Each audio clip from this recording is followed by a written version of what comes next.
Rusame reader, Crow and today I will be reading to you from Black Coffee by MysterySaviour.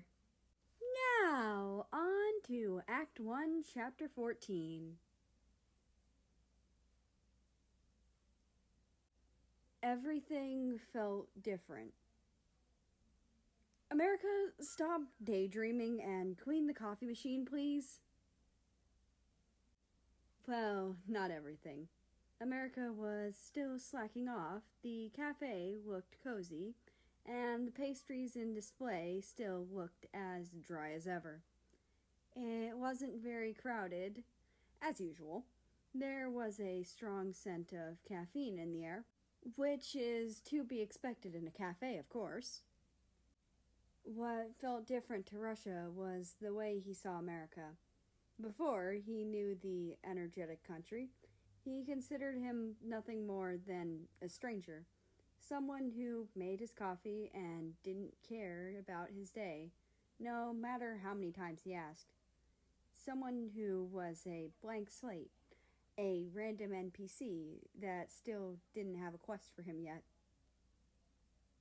But now it was different. He knew him, and felt oddly proud that he knew him.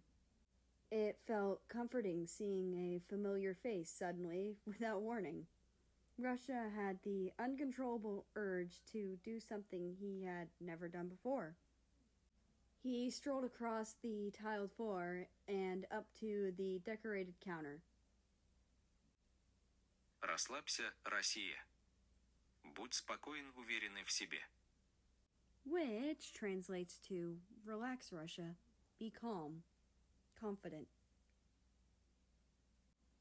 America was leaning on the counter, chin buried in his arms as he stared at the ceiling with a faraway look on his striped, yet, of course, disguised, face. He had seemingly ignored his manager's request and instead opted to keep his head in the clouds, refusing to come down. Dobre utro, Mary. That certainly got America's attention. Lusky! The shorter man grinned and shot up, furiously tapping what Russia wanted into the register before he even had the chance to order. Black coffee, I'm guessing? Russia chuckled, pulling out his wallet. You know me so well. America looked around the restaurant and behind the counter at his coworker, Mongolia, with the other customers chatting and Mongolia too busy trying to beat her high score with her hacky sack to actually do her job. America figured he was in the clear. Leaning over the counter, he whispered, Do you want some extra stuff? Free of charge.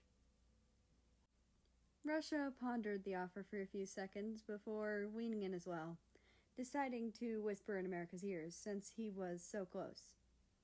Why not? 2 teaspoons of sugar, please. America jumped back and shivered, smiling widely with red cheeks.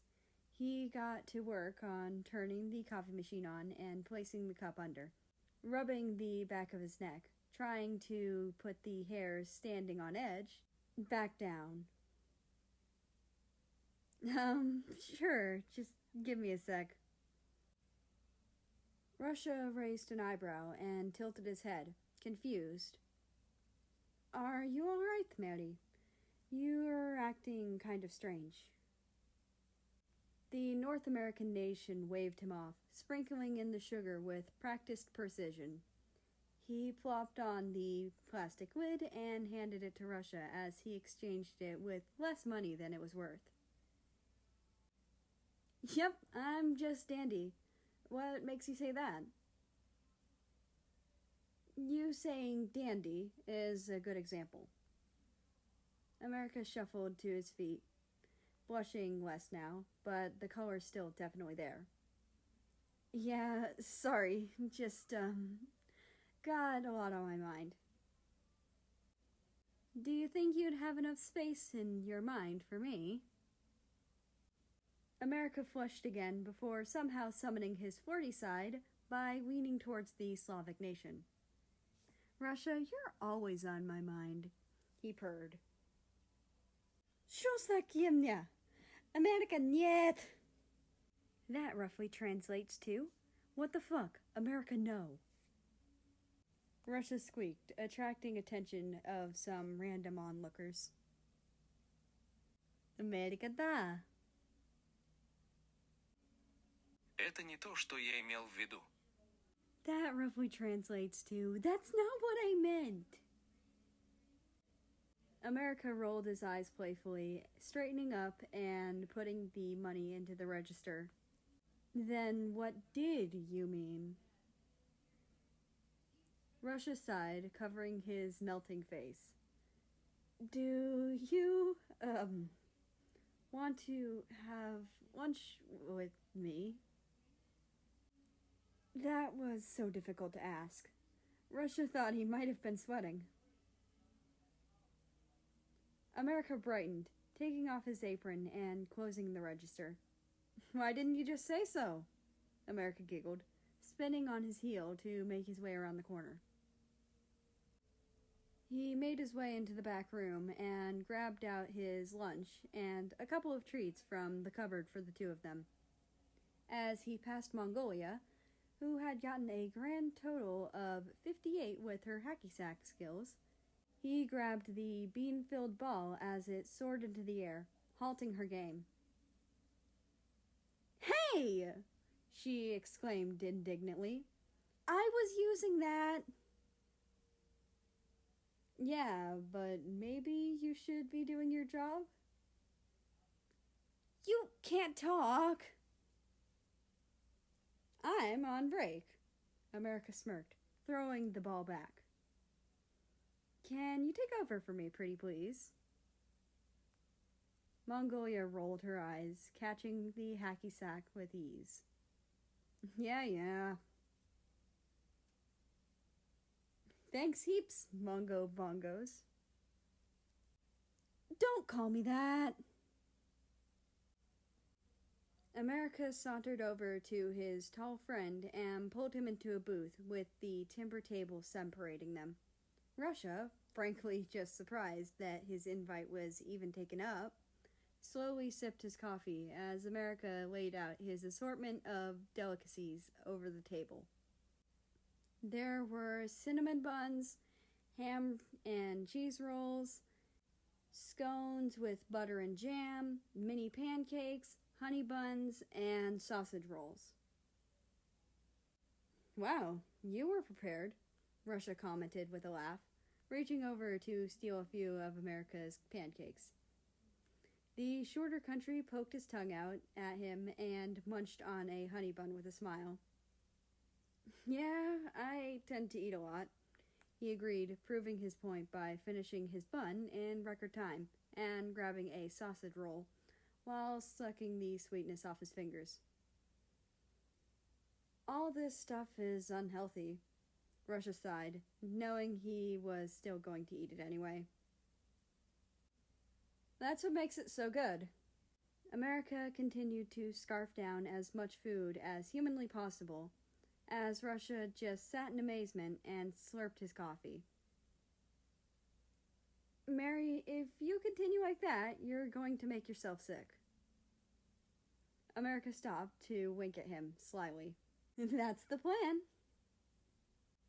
Before Russia could comment on that particular statement, the striped country swallowed the last bit of food in his mouth and stared kind of intensely at Russia. Okay, Mr. Russia, sir. Это лишнее. Russian for, that's redundant. I have a kinda serious question to ask you. Russia set his mug down on the table and picked up a scone, raising an eyebrow. And that is? America leant forward, resting his elbows on the table and holding his face in his hands. How did you know we were just going to happen to run into each other all those times? Russia shifted nervously. I'm not sure what you mean. You know, there was that one time after the Stargaze thing where you said I wouldn't need your number, and then just a few days later, you just happened to be at the same party as me? And you just happened to stumble upon me in the park that one time? Russia exhaled, slumping back and leaning back into the cushioned booth seat, running his hand through his hair. Well, I guess I had to tell you sometime, he murmured before chuckling slightly. You're smarter than you look. Hey, America protested. What's that supposed to mean?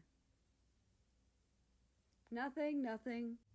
Russia waved the man off, taking another long sip from his drink before finally deciding to answer. It's my sister, Belarus. America tilted his head as he picked up another snack. What about her? She's... Russia paused, trying to find the right words to describe his sister's predicament. She's sort of psychic? I don't know if you could actually call it that. Instead of laughing at him, like Russia expected, America just looked at him, intrigued. How so? Well, she's not like the carnival type of psychic. Those are just bullshit. The two shared a chuckle. She tends to have feelings about things. Intuitions, I guess. And they're almost always right. That's really cool. I'd love to meet her, America chirped, drinking from a water bottle that he had in his bag of goodies. I still don't get how she ties into the story, though. She's the one that told me about you. Well, not you specifically. It was more of a vague description of a person, I guess. America leaned forward even more, on the edge of his seat. What did she say? Russia blushed, although he disguised it well behind another mouthful of coffee. She said there was someone that was going to try to be my friend, and that the universe wants me and this person to be friends so bad it will do anything to make sure we find each other. Russia made sure to leave out the stupid soulmate idea Belarus had to tease him. And the bit about where she suggested he withhold information, like his phone number, from the certain someone as a way to keep them interested and on their toes. And the fact that he actually took her advice. Huh. America stared at the ceiling for a moment in quiet contemplation, a glimpse of hidden emotion crossing his covered eyes. When he had processed the information, he smirked at Russia and laid his head on one of his hands instead of the other two. His face tilted to the side. So, we're destined to be together, As friends, Russia insisted sharply. I never said it was anything more than friendship. He cooed, the smirk still etched into his features. Why, were you hoping for something more, Ruski? That nic zego day. Roughly translates to, shut up, rascal.